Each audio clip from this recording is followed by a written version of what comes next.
On today's episode of Tallidus Plays, we're going to the moon in Kerbal space program.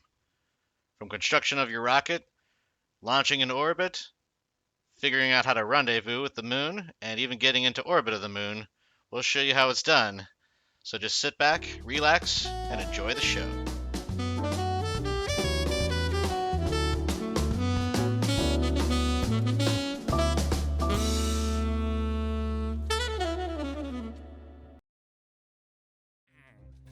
It's got a few more. Explore the mun. This might be time to do this. We need to fly by, gather scientific data, which could be anything like temperature or any readings such as that, and then return to Kerbin from and fly by the moon. So, let's accept this contract. Before you go to the moon, you want to make sure you upgrade your tracking station. So, let's do that now. So, let's set this up.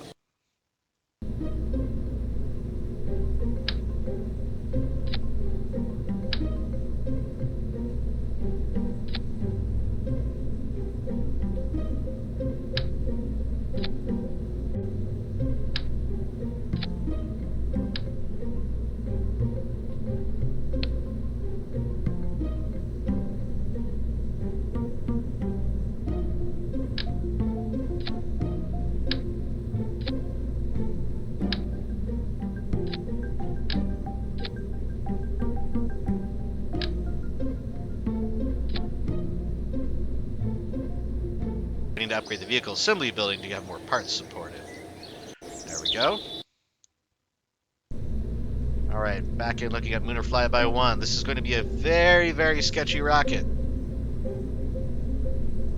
So I think I'm actually going to activate these two side solid boosters first. Then when they're done burning, I'm going to detach them and activate the middle solid booster. So we have a bit more control over our velocity as we head up. Jebediah is the man for the job this time. Let's launch and see what happens here. I'm a little cautious here. I'm cautiously optimistic. As soon as we get on the launch pad, I'm going to throttle up, hit T to activate SAS, and hit spacebar, because the longer this sits on the launch pad, the more likely it is just to fall over. So let's go ahead and click maneuver mode, launch it.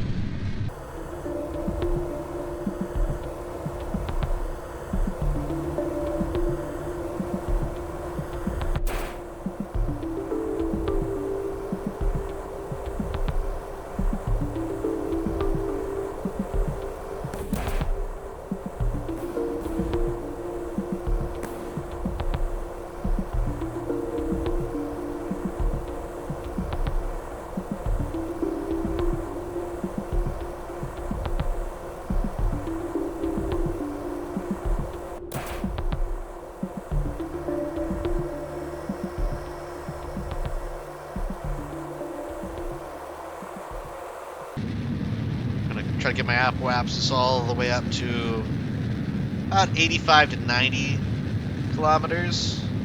Atmosphere starts at 70, but I like to go to 85 or 90 to give us a little wiggle room. Ditching that stage. We're now in the final stage. Still boosting here. We're almost, there we go. Go to 85, 90. Let's go 90. All right. And I'm going to tell Jeb to keep this point in prograde.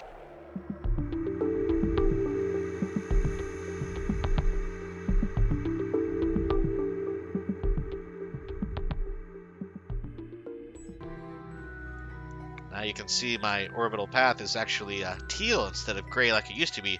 That's because we upgraded the tracking center. And I can also add a maneuver here, which is very, very helpful. So I'm going to add a maneuver, and what I'm doing is rolling my mouse wheel upwards to increase this. This is basically a theoretical maneuver. And I want my periapsis and my apoapsis to be very close. This is what you consider a circularized orbit, when they're both almost the same number. You'll never get it perfect, so close enough is good for us. I'll click off of that. And how maneuver nodes work is basically they tell you how long you're going to burn your engine for, in this case 14 seconds, at 100% power.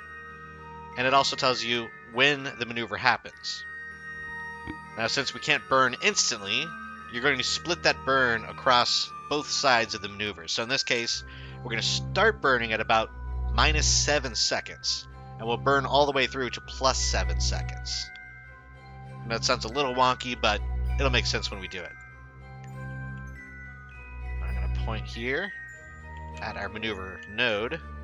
That's the blue icon. It's almost prograde because they're very similar directions, but let me do a quick save.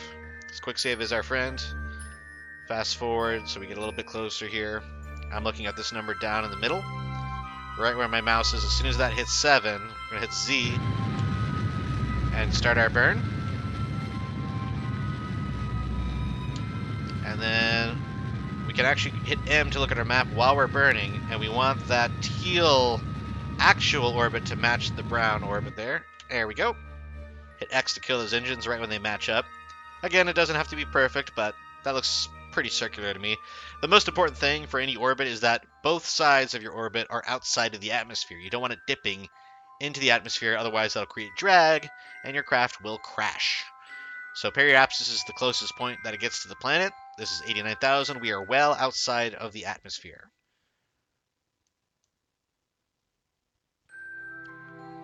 At this point, we can click on the Mun, and we can set as target. It's going to allow us to create a new maneuver where we intercept the Mun. The way we do that, generally for the Mun, you want to be about 45 degrees ahead of its orbit. So you can see its orbit here. That's straight on. That's 90 degrees. That's 45 degrees. So we're almost there with our craft. Actually, it's right about periapsis, which is convenient. So we'll click on the periapsis. So we're opposite. And the reason for doing that is as we increase by mouse wheeling up, you'll see that the apoapsis on the other side increases. That's because we're firing our engines, and it's kind of elongating our orbit on the opposite side of the planet. Now you slowly mouse wheel this up until you see an interaction. See? Just like that. But we know that's not quite close enough. We want to get a little bit closer to the Mun. So I'm going to wheel up a bit more. And that looks pretty good right there. Now this might not make a whole lot of sense right now. All this is saying is that we're getting close enough for a Mun encounter, which means we'll be passing by and being affected by its gravity. So I'm going to click the Mun. Now I'm going to click Focus View. This will actually show where our periapsis to the Mun is. So right now, if we don't change anything, this maneuver is going to make us fly this close to the Mun and then fly out the other direction. But by clicking the maneuver node itself, we can actually make more adjustments. So we can mouse wheel up and down on this prograde node, which I like to do just to keep it, like right now I'm mouse wheeling down, mouse wheeling up, gets it a little bit closer. And that takes practice. With time, you'll figure out exactly how it works. Now, if I right-click this periapsis, the Mun periapsis, it'll stay up on the screen, so I don't have to hover my mouse there. And you want that to be around 30,000 meters. That'll make sure you're clear of any, large mountains on the Mun itself. Anything below 20,000 could get a little dicey, so I usually go around 25,000 meters. Nice and close, and it should be easy to actually circularize, maybe even get an orbit out of this. One final thing to note is if I don't make any other adjustments, this will actually cause us to slingshot out of Kerbin's gravity sphere. So, something to keep in mind, but we'll make enough adjustments. It'll be alright. Having said that, our node is coming up. I set it up to where it's approaching here in about 10 seconds, and it's a 20-second burn. So let me go ahead and hit Z. And we're burning. Now hit M, and if you're focused on the Mun, you'll be able to keep a real-time look at where your orbit's actually going to end up. Because the maneuver node, it's a pretty good predictor, but it's not guaranteed. So it's always good to look at your actual orbit and see where it goes. Kill the engine. I'm going to go ahead and click the check mark here just to stop showing our maneuver node. And I'll right click here. The brownish orange line here, this is our actual orbit. This is where we are currently headed. So I can tap shift to throttle up just a little bit, and then I can hold control to make the throttle go back down. This way I can kind of feather the throttle and just use enough fuel to get exactly where I want to be. And that looks pretty good right there. Moon periapsis, 24,000 meters. So, what's next? Quick save. Always quick save. If you're done with the maneuver, you'll notice here I have 688 meters per second left. That should be enough to circularize at the moon. And actually, we could check that. I can click on the periapsis here, add a new maneuver, and I'm going to drag the wheel up on retrograde. So this is slowing us down. So theoretically, to slow us down enough to get into orbit of the Mun, how much fuel would it take? And here I can see that it's actually not too bad. It takes about 200, 300 meters per second of delta V to slow us down enough to get into orbit of the Mun, which I like. That looks pretty good right there. Okay. Apoaps, periaps, within tolerable range. Another thing to consider is I forgot to put any solar panels or batteries on my craft. So, after going through space for a while, the electric charge will drain out of the command pod, because I made an oversight. So what I'm doing here is actually pointing at my maneuver node before we even leave Kerbin's orbit. That way when we get to the Mun, I'll already be pointed in the right direction, because I probably won't be able to turn my spacecraft anymore. You can see here, electric charge is already draining from this resources panel in the top right. So let's do another quick save here. And when I warp out there, I won't be able to turn anymore, but when you fire an engine, it recharges your batteries. And the electric charge here is just the 50 units that come with the command pod itself, is storing those 50 units of electricity. So I can go ahead and click this button. This is the fast forward to maneuver, the two little green arrows here. And we will whip all the way around, leaving Kerbin in the dust. I manufactured eclipse there. And we are approaching the Mun.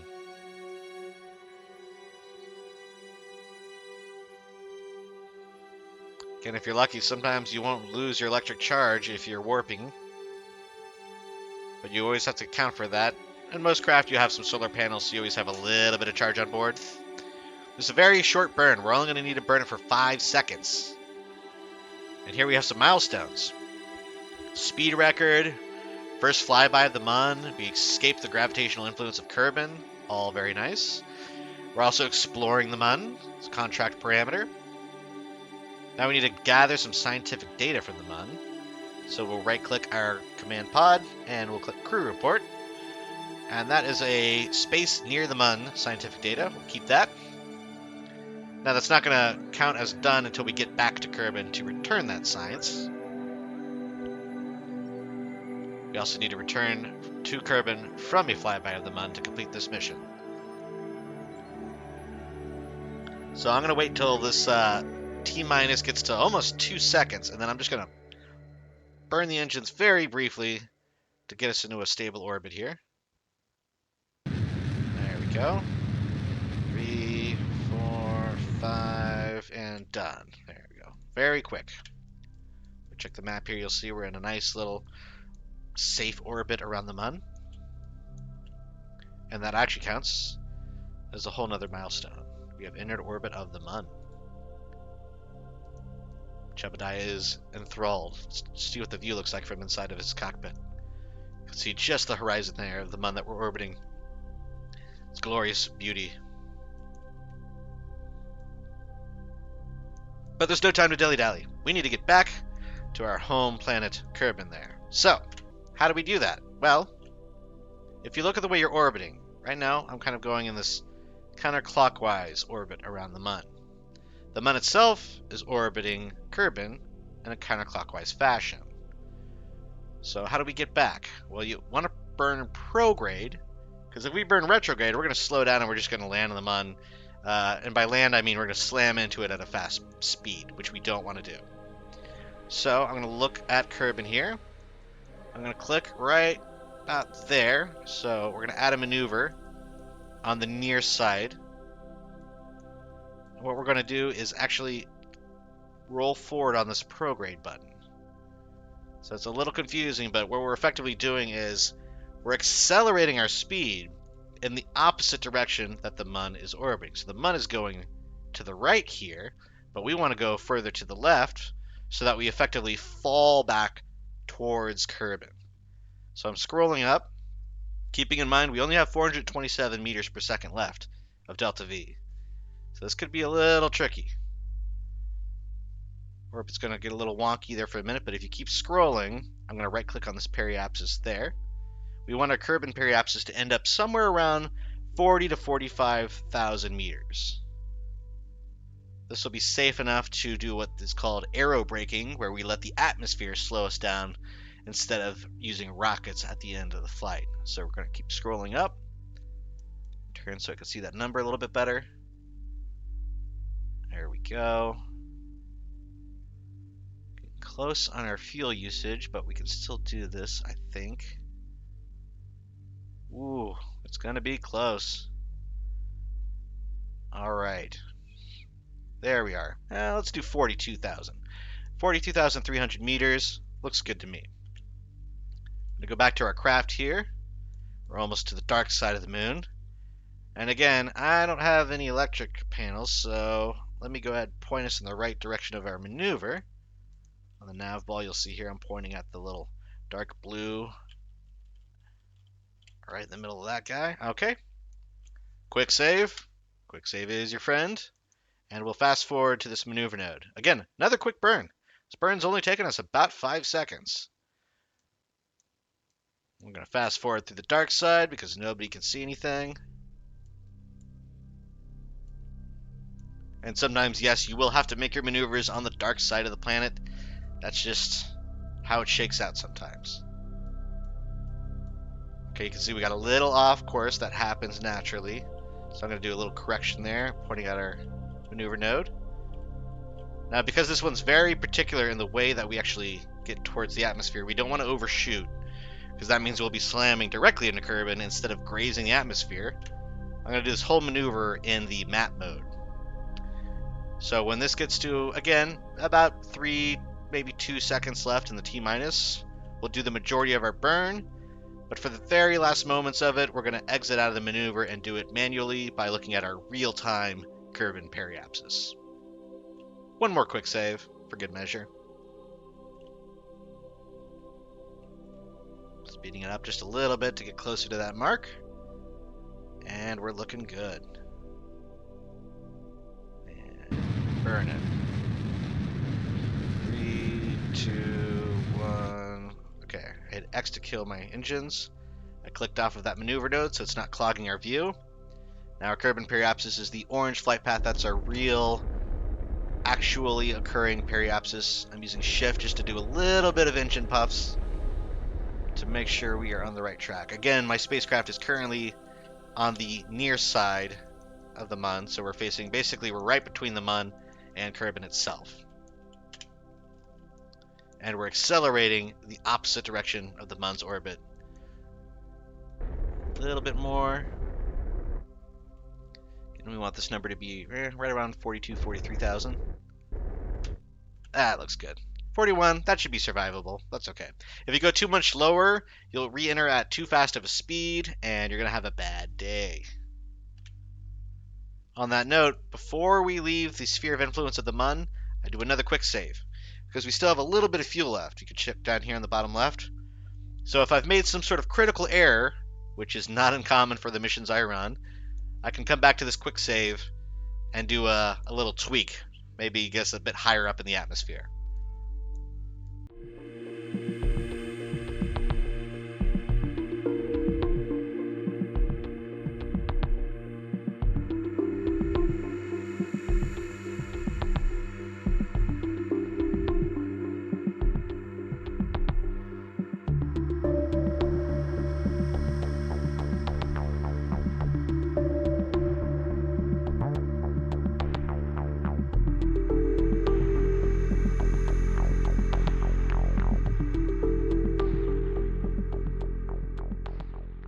And 3,000 meters per second is pretty fast to be entering the atmosphere. I'm going to use the rest of the fuel here just to slow us down a little. And we will ditch that lower stage.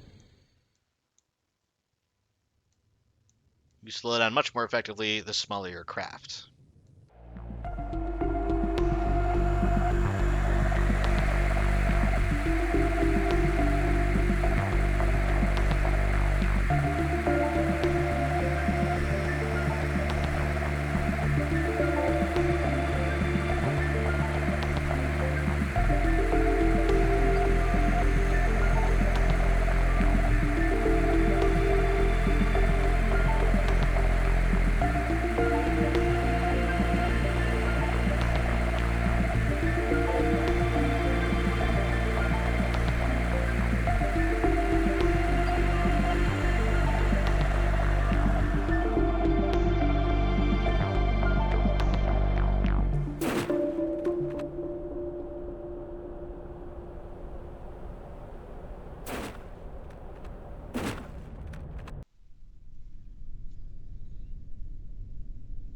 Jebediah looking happy as a clam here. He has achieved what no other Kerbal has in the space program's in history. He has escaped the influence of Kerbin itself. Not only flown by the Mun, he's actually orbited the Mun, and he's returned home safely. In a craft that was woefully underdesigned, with no batteries, no solar panels, no aerodynamic control, and arguably one of the worst gravity turns that I've ever made getting into orbit. And yet, he has prevailed.